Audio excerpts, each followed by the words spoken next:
don't know.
Marty, I just wanted to check to see if we're streaming and ready to go.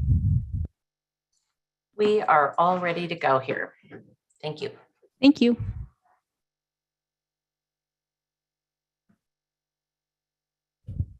Good evening. This is the City Council for the City of Missoula. I will call us to order. It's June 13th, 2022.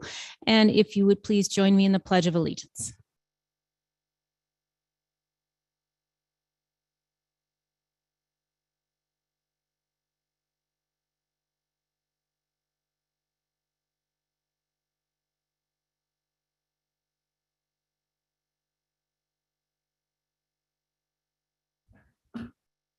So we are still meeting virtually, and if people want to join the meeting virtually to give public comment on any item, you can go to the City of Missoula agenda page, which is in the meetings page. Find the link for this meeting there and join.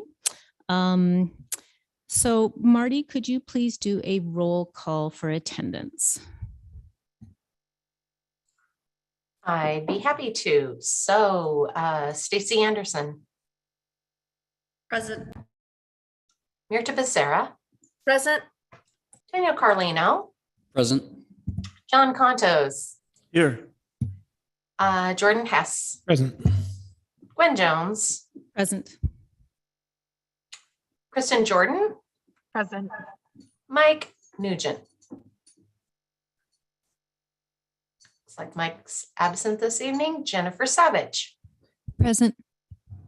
Amber Sherrill. Present. Sandra Vasika. Present. And Heidi West. Present. Okay, that looks like all council members except for Mike Nugent are present and the mayor is absent. Thank you. We have minutes from June 6th, 2022, and those will be reviewed at a later date. They're not yet ready. We have public comment on non-agenda items. If there's anyone in the here in the chambers that wants to give public comment on items not on the agenda, please state your name and 3 minutes, please.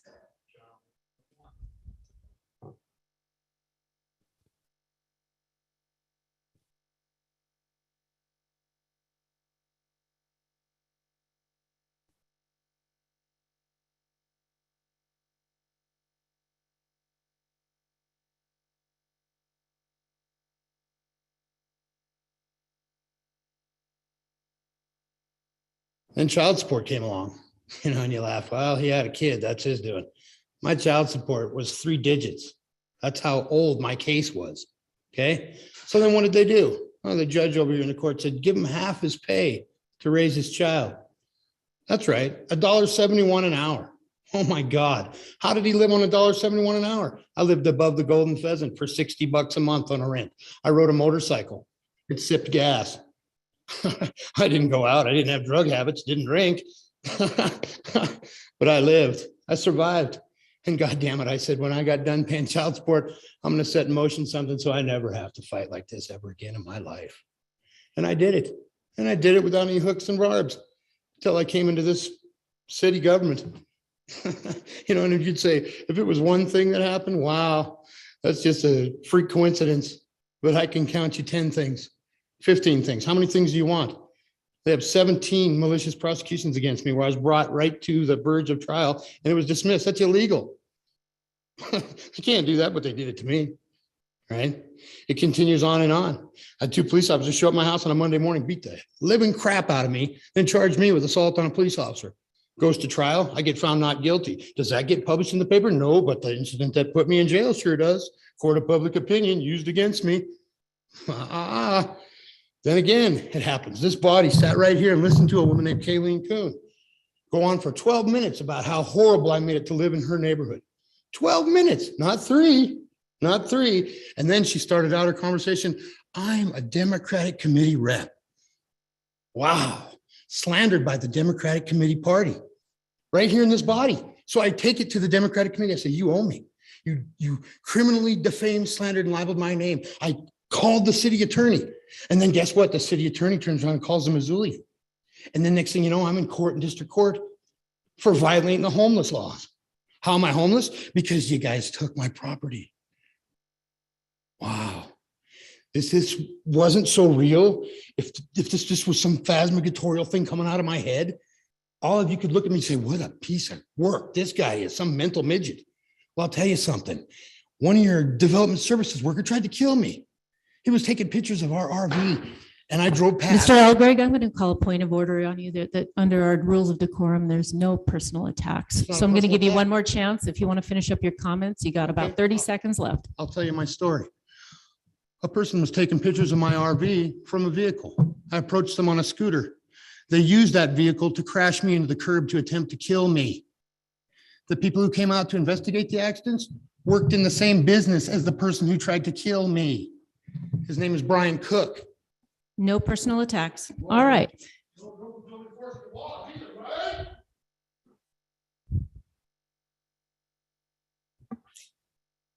Okay. Anyone else that wants to give public comment on items not on the agenda? Let me check to see if we have anyone virtually. If you want to give public comment, raise your hand. Okay, and I have someone, Missoula Industrial Workers. If you can unmute yourself, we want to provide your name and 3 minutes then. Hey, can you hear me? Yes, we can.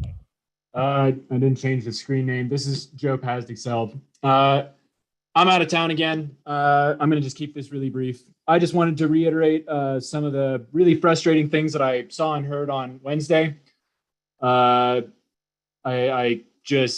It's unbelievable to me that we continue to legislate to the vast minority of our citizens in this city. And meanwhile, we can't even pass basic rezoning. We can't make it affordable to live in this community, and we can't make it safe to be unhoused in this community. The war on the poor continues unabated, and each person who's complicit in that really should, I don't know, take some time to evaluate their morals and decide what side of history they want to be remembered on. If they want to hate the poor people and the people who built this community, or if they want to be on the side of actually finding real solutions that respects the dignity and humanity of the people who live here. Thank you for your comment. Okay, next item on the agenda is committee agenda. Ms. Rabine.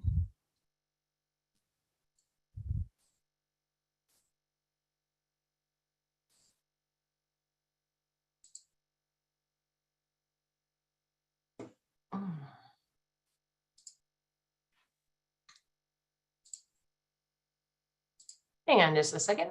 I'll share my screen and show everybody else what I'm reading.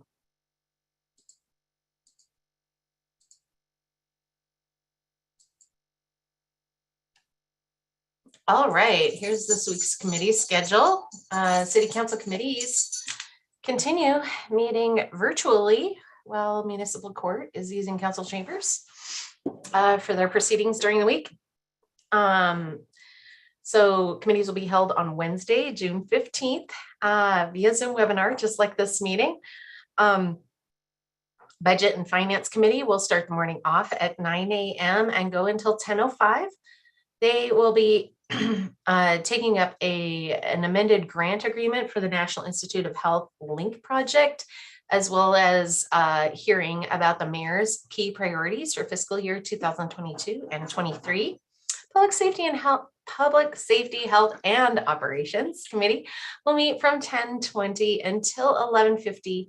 They will be considering a resolution supporting entheogenic plant practices and reentry challenges for returning citizens and local resources.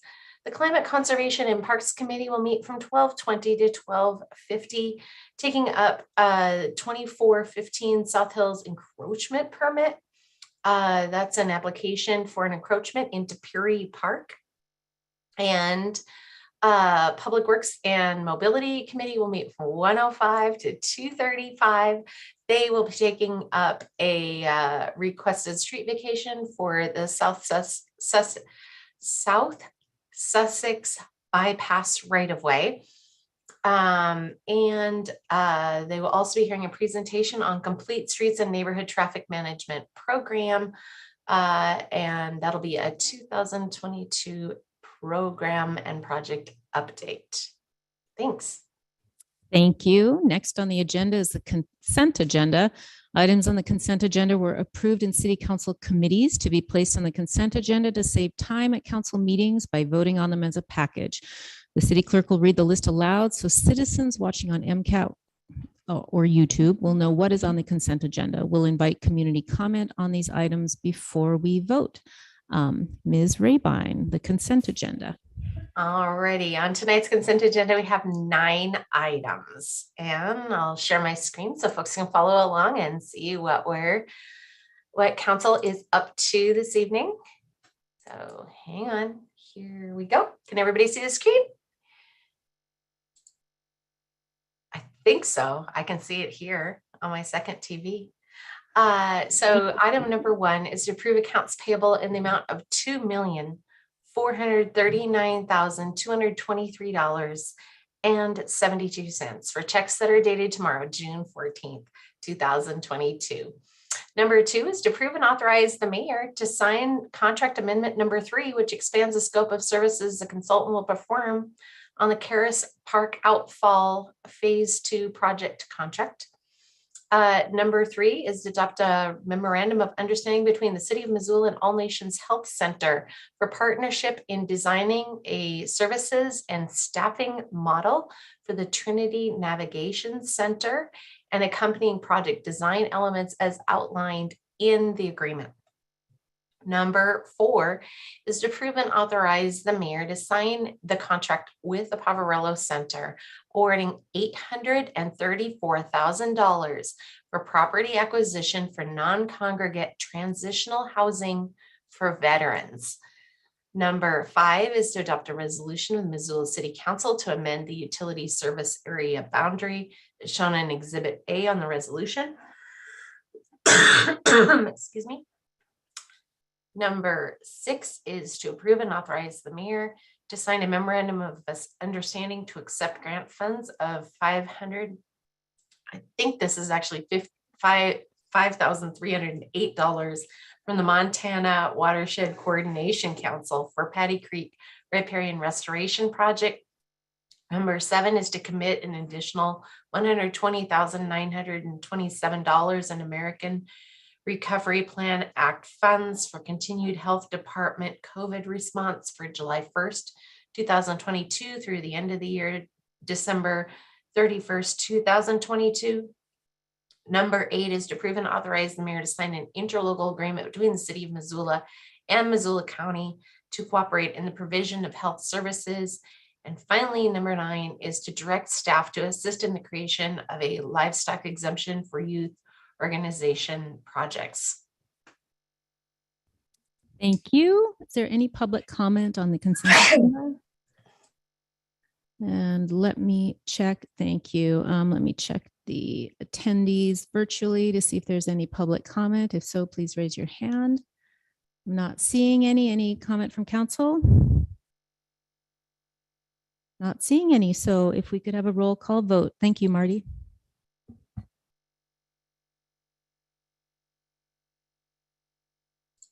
Hang on just a minute. I need to use my inhaler.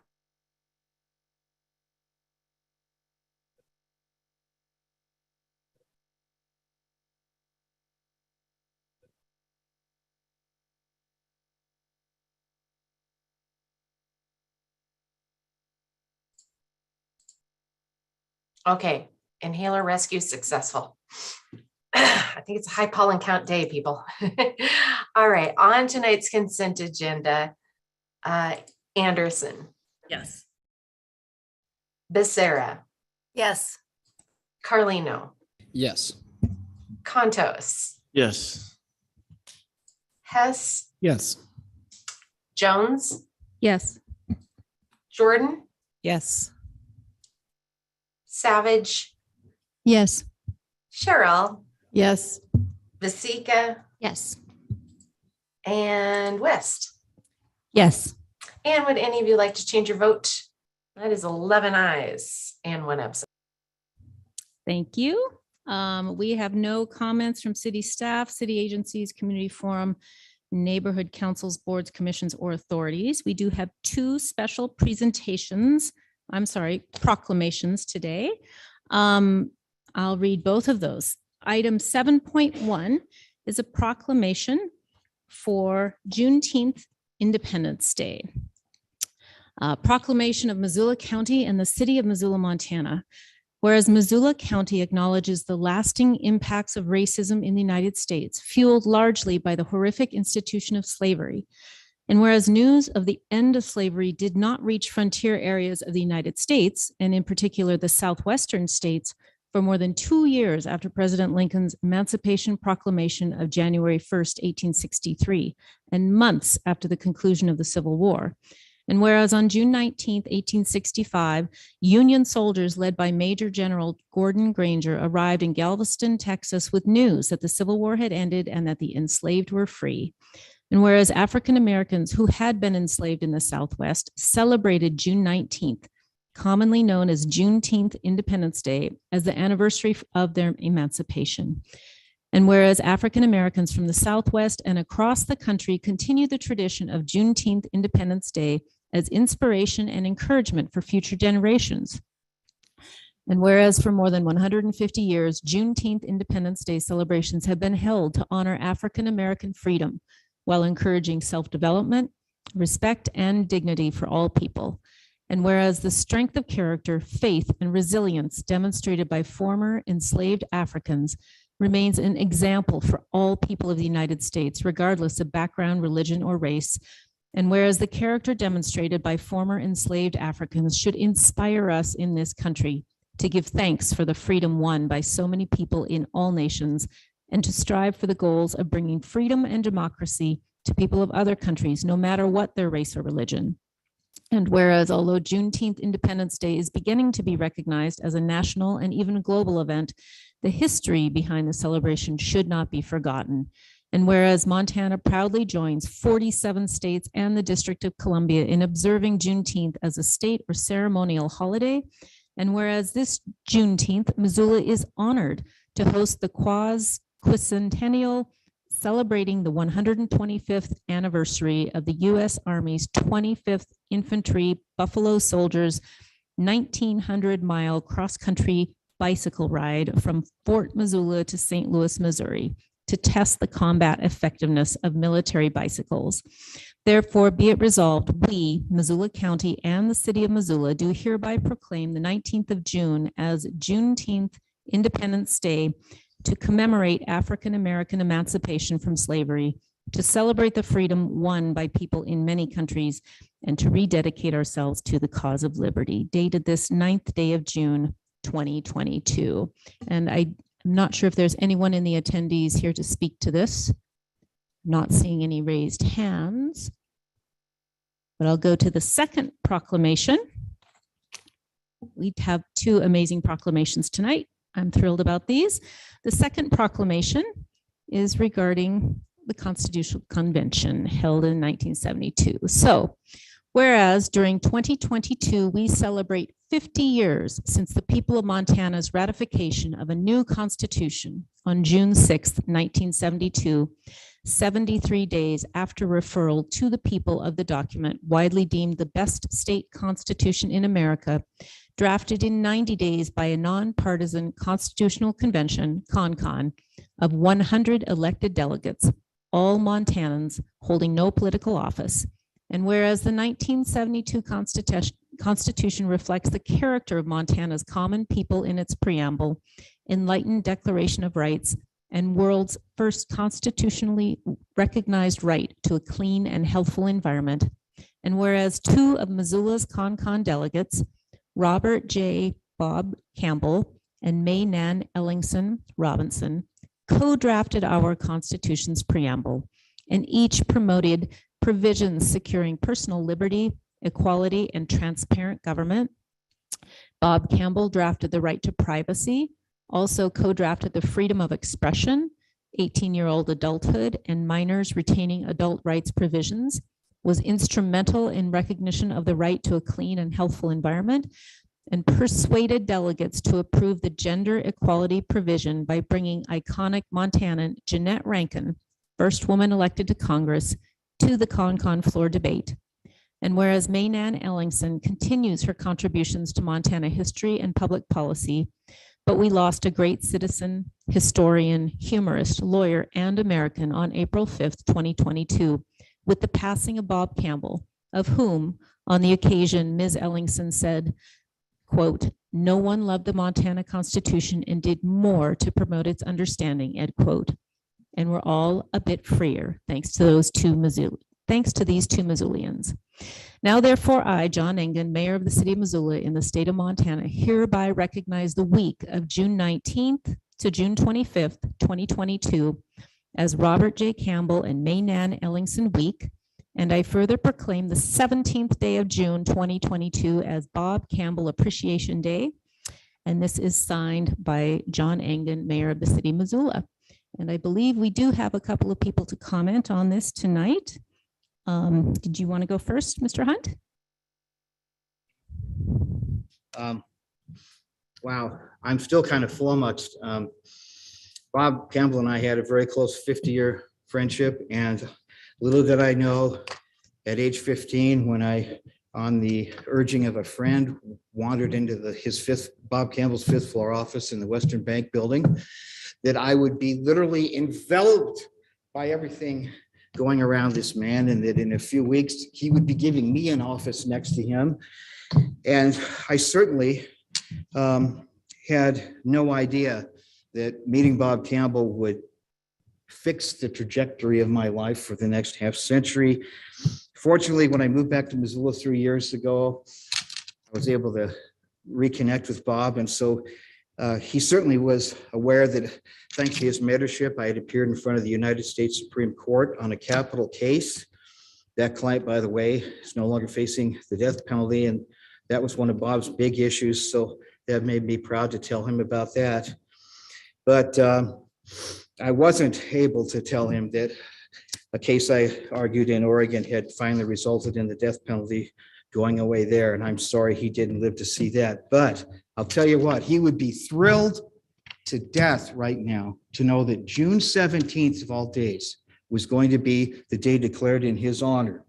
You know, it was 1974 and during this week that Americans were transfixed by the Watergate hearings that were televised and conducted by Congress. It just transfixed the nation and of course led to Nixon's resignation. Well, I can tell you there was no Montanan who was a greater advocate of impeaching Richard M. Nixon for the constitutional crimes that were revealed as a result of the Watergate scandal than Bob Campbell.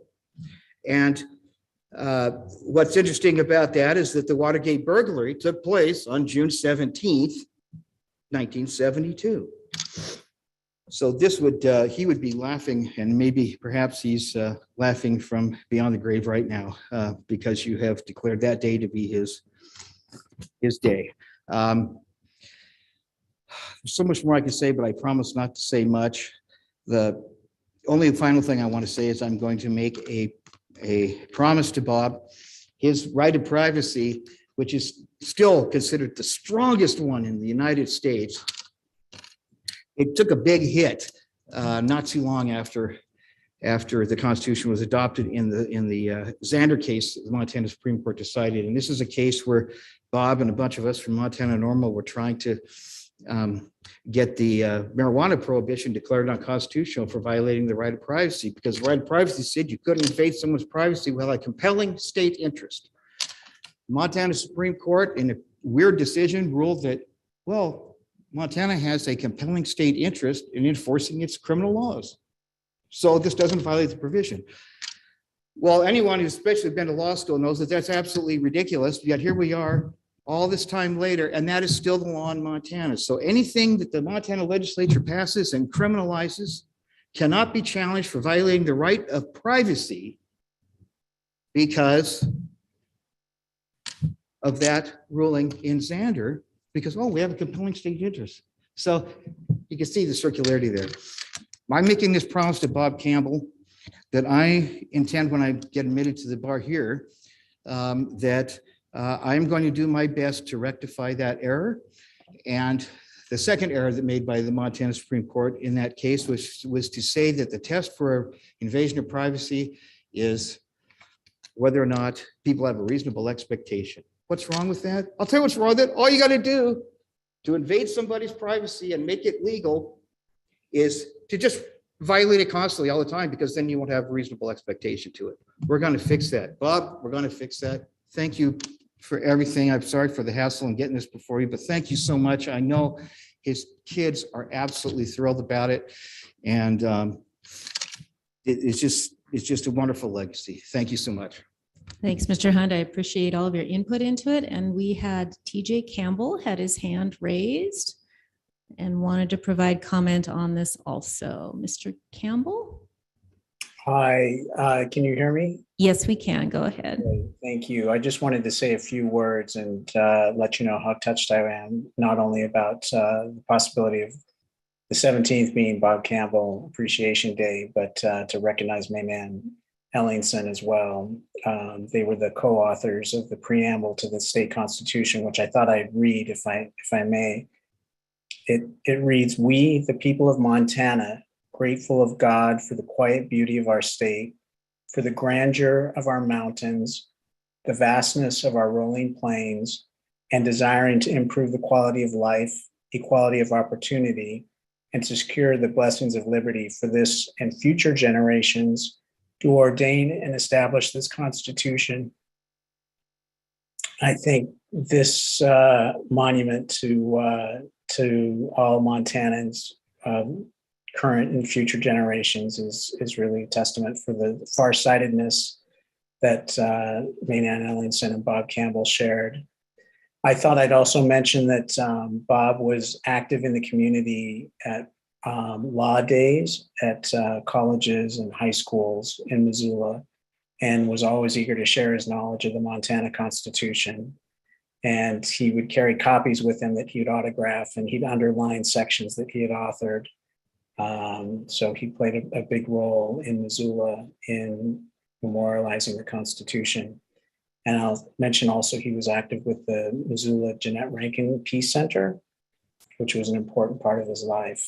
And I'll yield back the floor and just wanted to thank you all for this incredible honor on my sister and my behalf. Thank you. Thank you for those comments. I really enjoyed reading these proclamations tonight. All right, thank you. Moving forward, under final consideration tonight, we have 4 items. Items listed under final consideration have had a public hearing. The hearing was held open to allow time for additional public comment before final consideration and action by the City Council. Chairperson of the Standing City Council Committee will make a motion and we invite community comment on each of them. The first item, 8.1, is for our budget amendments for the third quarter. And since this is under budget and finance and I'm running the meeting, I will ask Mr. Hess to make the motion, please. Thank you, Madam President. I move we adopt a resolution amending the annual appropriations for the city of Missoula, Montana as set forth in the fiscal year 2022 budget and capital improvement program. Thank you. Are there any questions from council? And we do have staff present here to answer any questions that you have regarding this item. Seeing none, any public comment on this item? Seeing none and no raised hands, we will have a roll call vote. Okay, on the resolution to amend the budget for this third quarter, Becerra. Yes. Carlino. Yes. Contos. Yes. Hess. Yes. Jones. Yes. Jordan. Yes. Savage. Yes. Cheryl. Yes. Basika. Yes. West. Yes. And Anderson. Yes. Would any of you like to change your vote? That is 11 ayes and 1 absent. Thank you. And that passes. Oh, I'm cutting you off. Sorry, Marie.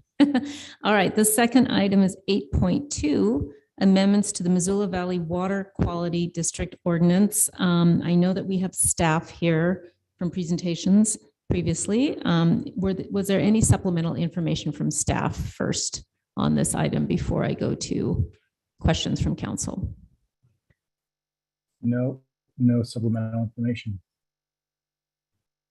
Okay, Mr. Sy, did you say you did not have any additional? Okay, correct. All right. Any questions from council regarding this item before we go to a motion? I don't see any hands raised, so I will go to, this is under public safety, health and operations, I believe. So Ms. Anderson. Yes, thanks so much. Okay, so I move on second and final reading to adopt an ordinance generally amending the Missoula Municipal Code, Chapter 13.26, entitled Missoula Valley Water Quality Ordinance, to amend and update the regulations necessary to protect Missoula's sole source aquifer. Thank you. Any public comment on the motion that is on the floor? I don't see any hands raised. All right, seeing no public comment, any debate or comments by council? Ms. Cheryl. I just wanted to thank Todd and the others that worked on these. I think it can't be stated strongly enough how important water quality is for all of us and that we are sitting on top of our aquifer. And I appreciate the work on it. I'll happily be supporting these changes. And thanks again for all the thoughtful consideration. Thank you. Any other comments from council? Seeing none and no hands raised from our virtual counselors, we will go ahead and have a roll call vote on this item. Okay, on the ordinance, start this round with Carlino. Yes. Contos. Yes. Hess. Yes. Jones. Yes. Jordan. Yes. Savage. Yes. Cheryl. Yes. Basika. Yes. West. Yes. Anderson. Yes. And Becerra. Yes. Would any of you like to change your vote? It's 11 ayes and 1 absent and passes. Thank you. Item 8.3 is a resolution to support changes to the Missoula City County Air Pollution Control Program rules. And I see we have Ben Schmidt here, who is staff. Did you have any additional information to add to the presentation, Mr. Schmidt? No, I do not have any additional information. Thank you. Okay. Okay, thanks. Any questions from council for staff? Seeing no questions, we will again go to Ms. Anderson from the Public Safety Committee for the motion. Me again. All right, we will, I move that we adopt a resolution to support revisions to the Missoula City County Air Pollution Control Program. Thank you. Any public comment on this motion that is in order? Let me check our attendees. I don't see any raised hands. And no one is in the audience now. Any comments from council? Ms. Cheryl. Kind of want to say the same thing about these, but we at the health department, the health board had a very lengthy conversation about it, and it was fascinating and productive. And we've been, I think, when I got onto council at the beginning of 2020, we started these rules and at the health department, and then there was this pandemic that hit and we put them off for almost 2 years. So I'm happy these are back. I'm happy that they had so much thought and work go into them, and we'll be supporting it. Thank you. Are there any other comments from council on this item? Seeing none, we'll have a roll call vote. Okay, this is on the air pollution control regulations. Hess, Yes. Jones, Yes.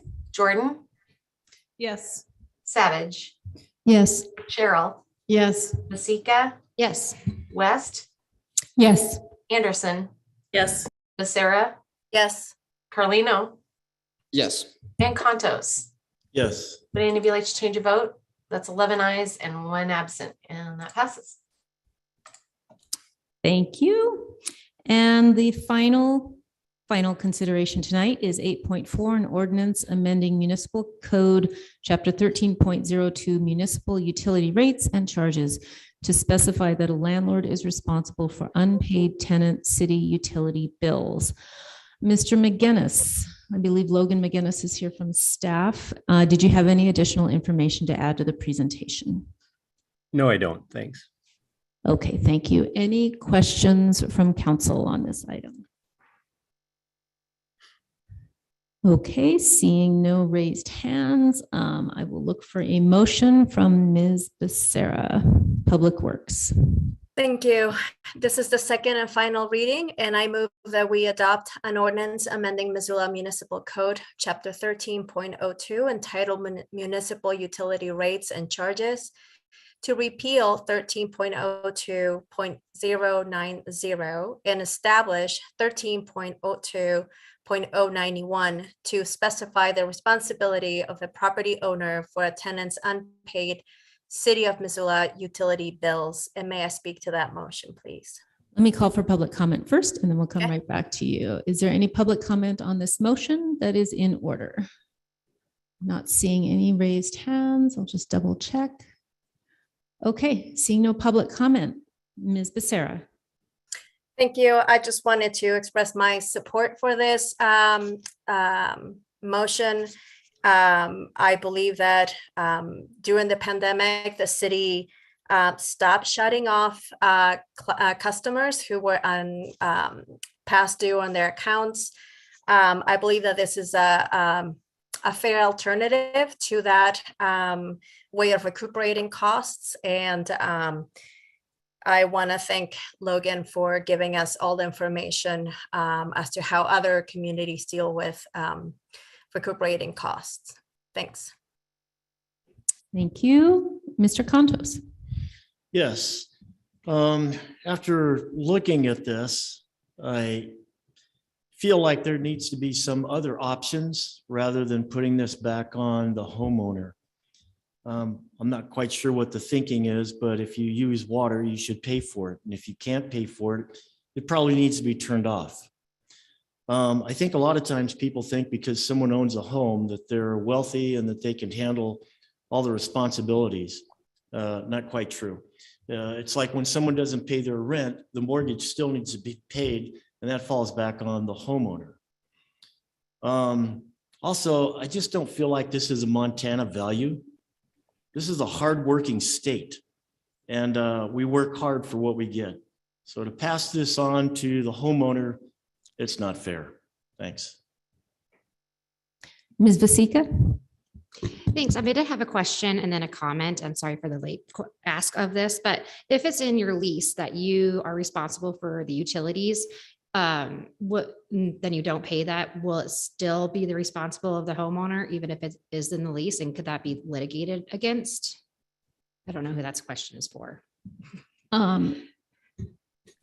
McGinnis or Mr. Nugent, if either one of you can answer that. This feels like a legal question to me. Jim? Mr. Nugent, if you're able to, did you hear the question? We can't hear you. You're muted still, Jim.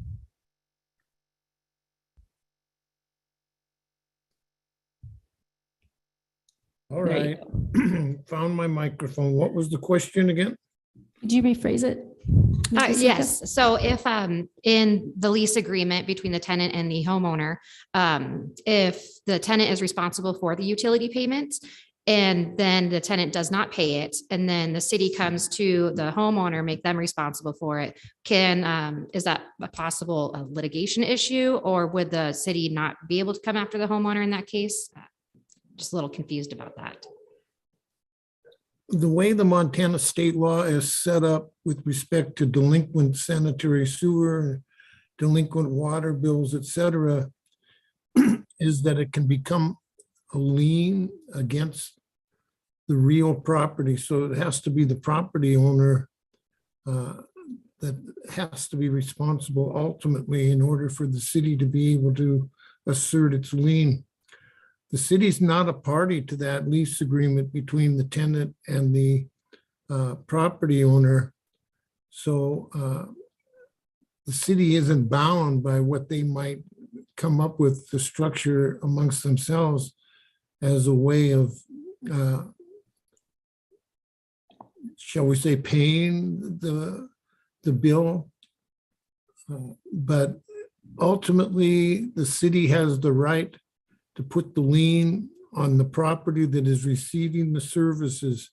So the property receiving the services is ultimately going to be responsible pursuant to the statutory scheme that allows for the lien to be asserted onto the property. It's then up to the landlord and their tenant to work out how they're going to pay if the landlord's able to collect from the tenant. But in part, it's intended so that the city doesn't get left holding the bag when the landlord and tenant don't reach resolution amongst themselves. Thus, the bottom line is the lien goes against the property owner, and the city has a statutory right to assert that. Thank you. May I have a follow-up? Go ahead. Okay, thank you so much for that explanation, Jim. And I think that if there is already something in Montana law that states this, I don't think that the city should go to the, I think that this resolution and change in ordinance is, I think, kind of going deeper into the agreement between the tenant and the landlord. Sorry, I said that terribly, but yeah, I'm really uncomfortable with this, and my colleague John said it a lot more eloquently, so I'm not going to be in support of this tonight. Thanks. And to just follow up with a question, Jim, on that issue, the landlord's in a contractual relationship with the tenant, so they have things like a security deposit, and I assume that that's the tool that they would make themselves whole with if the tenant isn't paying this and the city is trying to get the bill paid by attaching a lien. Is that right? That's correct. If there's enough money left in the security deposit to put towards the water bill. I think it could also be enlightening or helpful to have Logan explain the administrative aspects of trying to collect these water bills so that the city isn't left holding the bag and giving free water to a bunch of properties. But Yes, Gwen, you're correct with respect to that segment or aspect of it. Thanks. Did you want to add to that, Logan? Nothing really comes to mind. I mean, certainly there are challenges with, with the process of shutting off water. We've got hundreds, if not thousands of curb boxes in town that don't work. And so it's a pretty idle threat to say, we're going to shut your water off, and we can't physically do it without, having to tear up the street to replace their curb box. So, I mean, there are complications with shutting water off other than, in addition to the concern about taking away people's water service.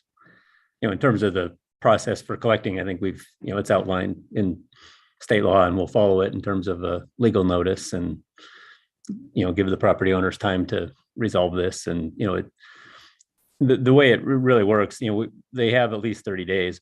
But as I understand it from talking to Judy Anderson, our kind of expert on past wastewater liens, the final list is developed in mid-September, and then the liens would be filed around October 1st. So, they really have 2 to 2.5 months to, get the account taken care of. Great, thanks. Okay, next in line, I had Ms. West. I also wanted to say thank you for this really in-depth email that you sent out following our committee discussion. I thought it was very informative, and I especially appreciate the discussion of what other Missoula communities, or not Missoula communities, Montana communities are doing around the state to, I guess, recover utility bills that are owed to them. I wanted to just quickly point out that 3/4 of the delinquent accounts are owner occupied. I thought that was interesting, and that just a tenant of the past due account, or just 1/4 of the past due accounts are those bills, I guess, accrued by tenants. And I am in support of this. I think state law enables us to do this, but this defines what the process is locally and when to, maybe contact owners. And I think that this allows folks to set up payment plans and be proactive to avoid that worst case scenario at a time that it hasn't become an insurmountable problem. And it also maybe will let landlords know when there's a tenant that's maybe behind at a time that it can be reconciled, because $200 is something, it's a smaller amount of money that maybe can be, scheduled out over the next year to get caught up on without really, like doubling somebody's bill. And maybe a landlord isn't aware that a tenant is struggling, and that is also a proactive conversation because maybe they're paying the rent but not paying the water bill, and that you don't know what you don't know. So yeah, I'm in support of this, and I think it's a very reasonable process. Thank you. Ms. Jordan. Thank you. I actually see this as another kind of extension of affordable housing. I think that it was really interesting to see that a majority of the outstanding balances were from homeowners. And to me, that speaks volumes to the affordability of living in your home once you own it. And I think if we're really dedicated to providing affordable housing, we do need to make sure that homeowners can afford to stay in their house. And I suspect that the folks who are not paying their water bills are folks who are choosing instead to buy food or fuel, the kind of things that you need straight away. Whereas the water bill is something that you can put off until you can't. And I think that this is clearly a driver to affordability, and I won't be supporting it tonight. And I'd love to look for alternatives, only because I think that when we talk about affordable housing, we need to make sure that people who do own their own homes can afford to stay in their homes. And I mentioned last week that drinking water is a human right. And there are other ways I think that we can find in our budget to help folks with these water bills. and perpetuate an affordable housing concept. I want us to think outside of the box when it comes to affordable housing and make sure that folks can afford their bills once they actually are able to afford a home. Thank you. Thank you, Mr. Hess. Thanks. Appreciate the comments around affordable housing and how bills, utility bills in particular, relate to that. And I would love to have a conversation about that. I think that this is a good thing to do tonight with a follow-up adjustment for potentially expanding assistance programs. I have had a $200 past due water bill, and it's because I am forgetful and disorganized. And that's from a position of privilege, and I recognize that. And I know that there's a lot of people who for whom that is a different situation, but we need to fully understand why it is that there's delinquency, and we need to tailor assistance so that it matches, so that people who need assistance are receiving assistance. So I'm in favor of looking at it. I'm also in favor of passing this tonight, and I think that those are complementary actions. I also just want to highlight that this is a local, this is the city council setting policy for our publicly owned water utility. And just some years ago, we would have, people in the audience would have had to go to Helena and practically file a legal brief with the Public Service Commission in order to talk about our local utility. So regardless of the outcome, I'm just really glad that we're able to have the discussion at the local level with public comment. And I think it's a really good thing about our public ownership of our system. Thank you. Ms. Vasika.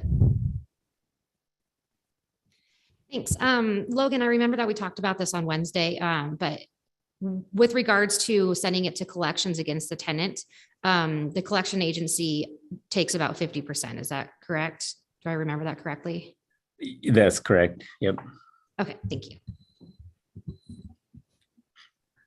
Okay, seeing no other hands raised, I will just briefly comment. I wanted to follow up on what Mr. Hess referenced regarding the fact that this is now a municipality-owned water utility instead of privately owned. And up until a mere handful of years ago, when it was privately owned and was owned by hedge funds that were flipping it to yet other hedge funds, the business plan for the last hedge fund that was open, that owned it, was to raise rates every year in order to do well by their shareholders, which that's their mission. I get that. But in terms of keeping water rates at a reasonable level, our water acquisition litigation and eminent domain case was about the best thing we could have done. So in the big picture, that's very, very good for our residents. Okay, I see no other hands raised for comment, and we've called for public comment. So we will have a roll call vote. Okay, this is on a motion to adopt the ordinance. Contos. No. Hess. Yes. Jones. Yes. Jordan. No. Savage. Yes. Cheryl. Yes. Vasika. No. West. Yes. Anderson. Yes. Becerra. Yes. Carlino. Yes. Would any of you like to change your vote? That's 8 ayes, 3 nays, and 1 absent, and it passes. Thank you. That concludes our final consideration hearings, and we have no public hearings. We have no committee reports, but we do have something under new business, and that is the public forum, Missoula County Fairgrounds signs. And do we have someone from staff to present on this? Marty, are you aware of anyone from staff to present on this? I don't see anybody in the audience, but I can tell you what's going on. Okay, thank you. I'll do the staff report. Fill us in. City council members, the Community Planning and Development Office is asking you to set a public hearing on June 27th. There is a state law that provides for a opportunity for public comment when public entities seek a zoning variance. And these public hearings prior to this last legislative session used to be held by the Board of Adjustment. But now this new state law requires that those public forums come before City Council. And we only have 30 days to conduct this public forum. So the county has granted the city an extension because that's not very long in city speak in order to get a public hearing and provide all the requisite public notice from our ordinances. So the Missoula County Fairgrounds wants to install heritage signs. They want to replace the existing signage with heritage signs. And so you're being asked tonight under new business to schedule a public hearing for June 27th to offer a public forum to Missoulians to comment on this proposal. Under the state statute, City Council's only responsibility and only role is to conduct the public forum. The council is actually not allowed to act on this. The purpose is to conduct the public forum to allow the public to have an opportunity to comment on it and for Missoula County to hear from them via your forum. So. Thank you for that. All right, so I think the order of business, we will call on Mr. Hess for a motion and then go to public comment. Thank you. I move we set a public hearing on June 27th, 2021 to provide a public forum and take public comment on an application from Missoula County to replace existing signs with heritage signs at the Missoula County Fairgrounds and refer this item to the Land Use and Planning Committee for a preview on June 22nd, 2022. Under state and city law, City Council must conduct this public forum, but has no power to deny, approve, or condition the proposed use. Thank you. Any public comment on this item? And I see someone in the attendees. Ms. Stensland-Bickers, if you are able to unmute yourself, go ahead. Hi, this is Diane Stensland-Bickers, and I think you should always do whatever Marty tells you to do. That's all. Well put. Thank you. She keeps us on the railroad tracks. Okay. Any other public comment on this item? Seeing none, back to council. Ms. Vasika for comments or questions. I just have a procedural question. If I missed it, I apologize, but why is this under new business and not in committees on Wednesday to then go to? Because City Council only has 30 days and the 30 days will expire by the time you get to the public hearing. So time is of the essence. So for the scheduling of the hearing, we put it on as new business. You will have a preview of the proposal, I believe, in the Land Use and Planning Committee. Jordan, do you remember what date that was scheduled for? So you will hear more about this prior to the public forum. Okay, next we have Ms. West. Marty, I was wondering if you could explain a little bit more why we don't have any power. Is it because the county is a separate branch of government, similar to what we saw during the public library process? It is because that is the state law. So what is written in the motion is what is in state law with respect to the council's powers in this public forum. Thank you. Mr. Hess. Thanks. I think Mr. Nugent has an interesting history on this. I think it went back to the 80s and the university and the city and a dispute at that time. But this will be in land use and planning on June 22nd and then back for the public hearing on June 27th. The Missoula County is patient as an applicant and they're willing to waive the 30-day time limit. But if we don't have to do that, there's really no reason to. So that's why the new business scheduling tonight. And it's really just to be able to have the 14-day window required to schedule a public hearing tonight. Thank you. Okay. Any other comments or questions from council? Seeing none, this is to just set a public hearing. So we will have a roll call vote, Marty. Okay, on the motion to set the hearing, Hess. Yes. Jones. Yes. Jordan. Yes. Savage. Yes. Cheryl. Yes. Vasika. Yes. West, Yes. Anderson, Yes. Becerra, Yes. Carlino, Yes. and Contos. Yes. Would any of you like to change your vote? That is 11 ayes and 1 absent, and that passes. Thank you. Okay, we have communications from the mayor next. I will pass. Next, we have general comments of city council members, and I'll go to the people who are virtual. First of all, Ms. Becerra. Thank you. I just wanted to say that I'm grateful for all the knowledge and historical insight about our Constitution that we still get from Mainan Ellingson. And so very happy to see her recognized in the proclamation. I also want to pay my respects to the Incashula family for their loss and for the tribal community for the loss of Tony Incashula. He was an incredible asset to the community, really key in trying to keep alive the cultural and the language of the tribes in the reservation and at the college. So my sympathies and thoughts are with the Incashula family. Thanks. Thank you, Ms. Anderson. I'll pass. Thanks, and we'll start with Ms. Jordan. Comments from council. None, thank you. Ms. Vasika. Thanks.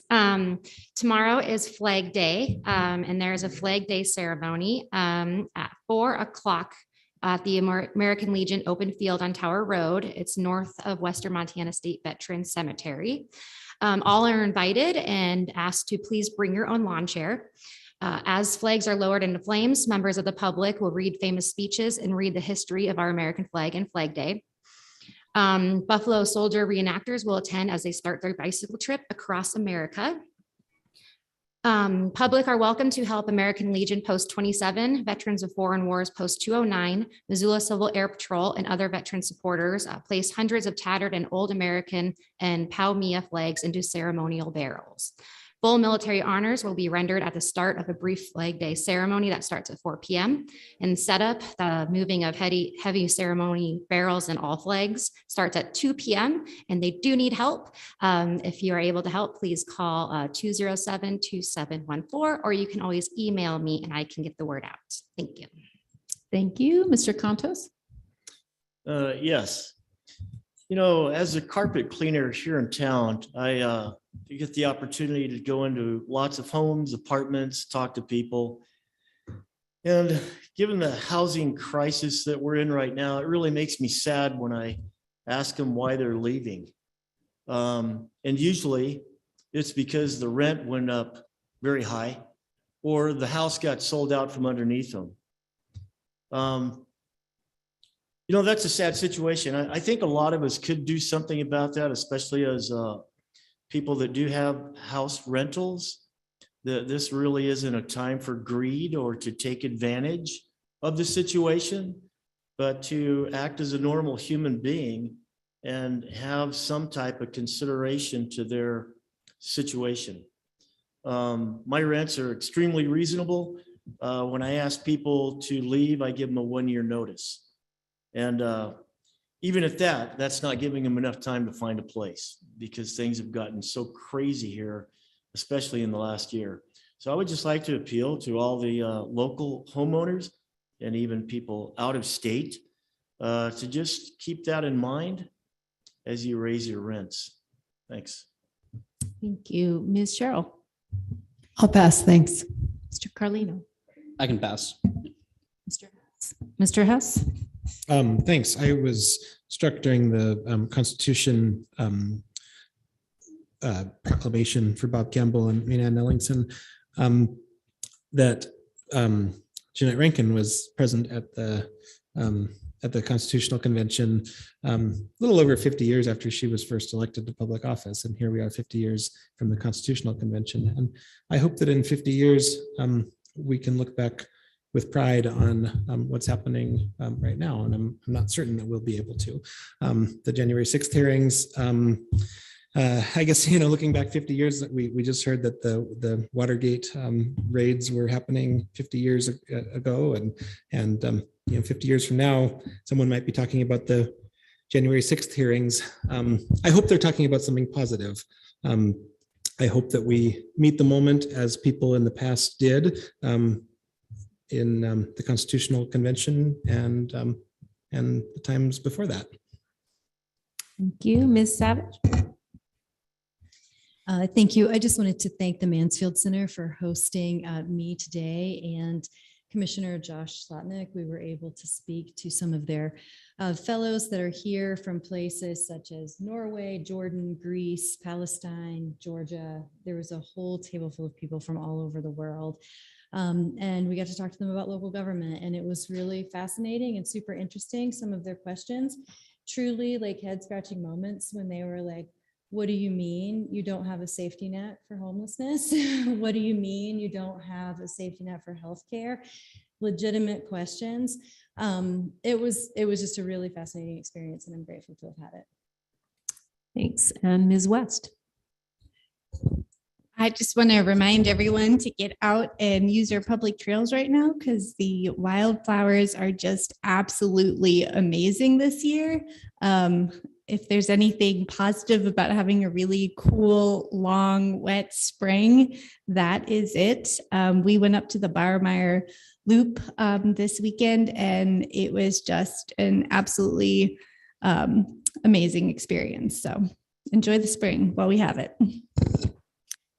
Thank you. We have no miscellaneous communications, reports, or announcements, and no other order of business. So we will stand adjourned. Thank you for your service, everyone.